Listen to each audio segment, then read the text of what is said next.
Los seres humanos somos poderosos, pero también somos frágiles. La verdad es que la conjunción, la unión de ambas características hace que seamos poderosamente frágiles. Esa es la tesis que plantea Pilar Jericó en su nuevo libro, que además es una novela completamente distinta, ¿no?, de tu registro, de lo que nosotros estamos acostumbrados a ver. Sí, cambió el género. Tenía ya ganas, porque hacía años que había escrito relatos y bueno, pero nunca me había lanzado la novela hasta ahora, ¿no? Con Poderosamente Frágiles. Poderosamente Frágiles es un dibujo de cómo ves tú quizá al ser humano en esta etapa tan bonita que nos está tocando vivir. Sí, el telón de fondo es la búsqueda personal y son distintos personajes que van encontrando su propio camino, ¿no? Y hasta el final, de alguna manera, ir descubriendo toda nuestra fragilidad que nos hace fuertes, que nos hace grandes en una época tan difícil y con tanta erosión.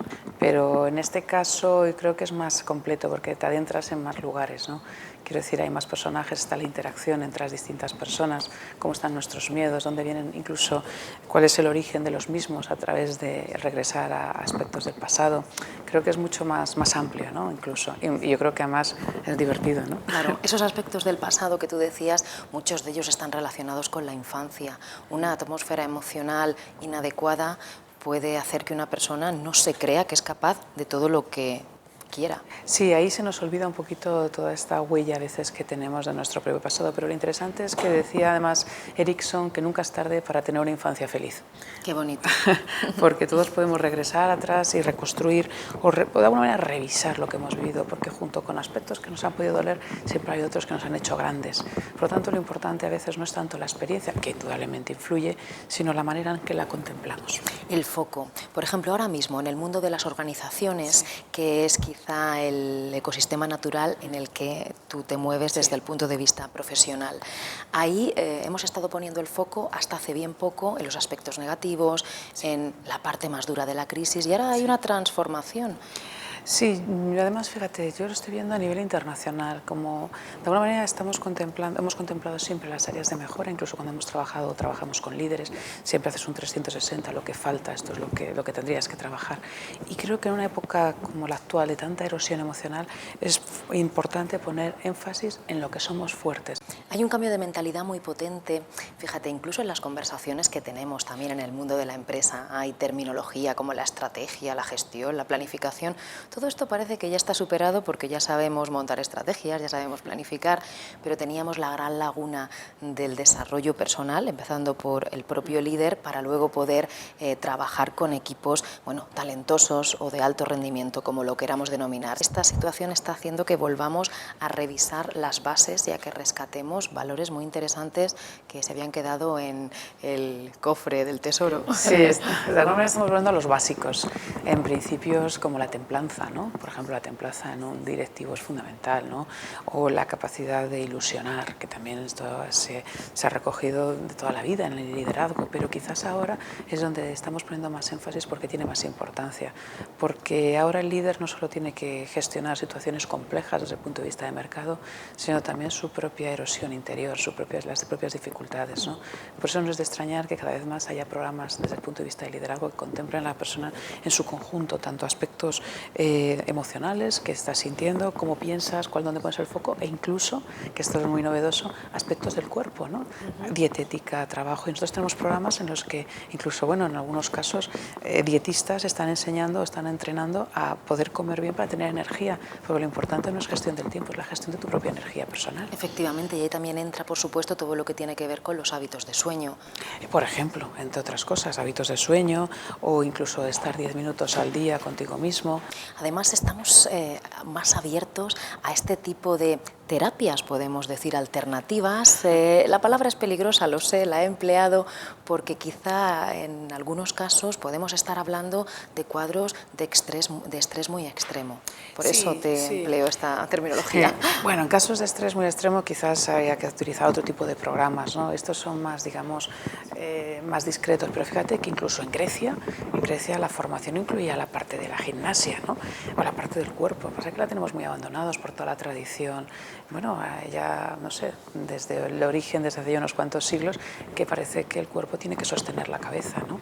Y sin embargo, cuando tú empiezas a trabajar con tu propio cuerpo, con el sueño, la alimentación, el deporte, con hábitos mucho más saludables, empiezas a tener una energía personal que no tiene nada que ver con la que teníamos antes, ¿no? Estás desengrasando la máquina. Sí, exacto, estás desengrasando la máquina y ya digo que eso es para todas las personas, ¿no? Se está poniendo especial foco ahora quizás en el liderazgo, pero no hace falta tener puntas de estrés ni hace falta tener situaciones extremas para que estos temas nos vengan bien a todos, ¿no?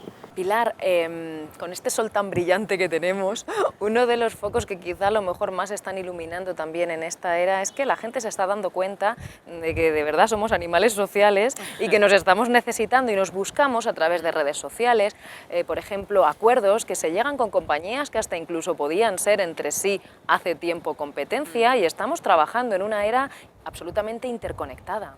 Sí, es una era preciosa, a mí me encanta, claro. Es una era de la colaboración, porque es un cambio radical en la forma de acercarnos al mundo, a nuestros clientes y al mercado, ¿no?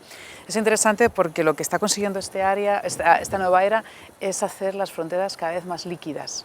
Entonces las distancias o las diferencias, incluso en nuestra vida personal y profesional, o incluso entre nuestros competidores y nosotros, son cada vez más líquidas. Y no es de extrañar que haya acuerdos diferentes. Por lo tanto, habilidades nuevas que hay que desarrollar, tanto en las organizaciones como en los líderes, es la capacidad de la colaboración. Claro, que es una ausencia. Y para colaborar hay que ser también muy valiente y en no tener miedo en compartir, bueno, pues tu experiencia, tus capacidades, claro, porque es en favor de un proyecto grande o de una, bueno, pues iniciativa un poquito superior a la que tú sola o solo abordarías. Sí, o sea, hay un cambio en esta era, hay un cambio sustancial, ¿no? Antes el poder lo teníamos en la acumulación de información.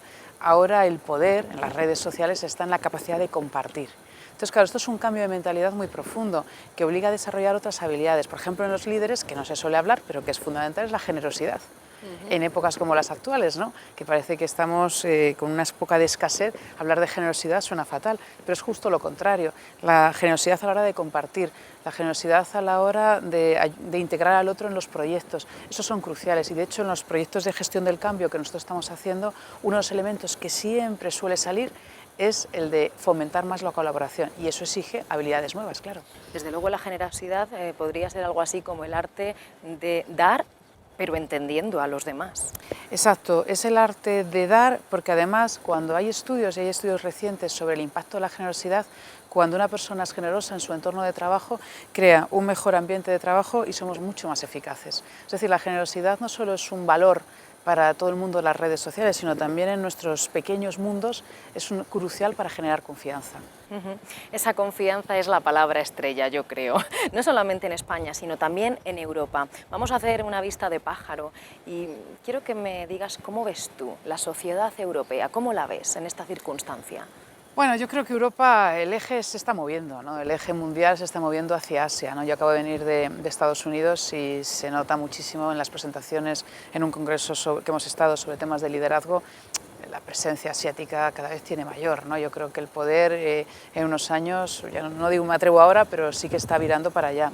Y Europa tiene un desafío realmente importante, ¿no? Porque América también está muy fuerte, ¿no? Yo creo que Europa lo único que tenemos es unirnos mucho y generar unas fronteras cada vez más fáciles, pero dejar de pensar que hemos sido el ombligo del mundo. Exactamente, y dejar de pensar, y ya no estamos en siglos pasados donde Europa guerreaba, y esto yo creo que desde el punto de vista de la política se sigue manteniendo, es decir, somos un continente de alguna forma que todavía mantenemos cierta estela de ese mundo feudal en el que Europa pues vivió gran parte de su historia. Yo creo que todavía tenemos un remanente, te doy la razón, sobre algo de nuestra historia, de ese orgullo, ¿no? Y está bien, es bonito, sin duda, pero hay que abrirse al mundo, y por ejemplo los países americanos donde yo voy muchísimo, tanto Estados Unidos como Latinoamérica, ostras, son países muy burbujeantes, con muchas posibilidades, con mucho movimiento y con lo que es más importante para mí, con un cambio de estado de ánimo realmente significativo. España y Europa está triste. Sí, efectivamente, ese estado de ánimo quizá está siendo un poco el lastre de que haya cosas que no estén saliendo adelante, pero fíjate, no sé si compartes esta posición.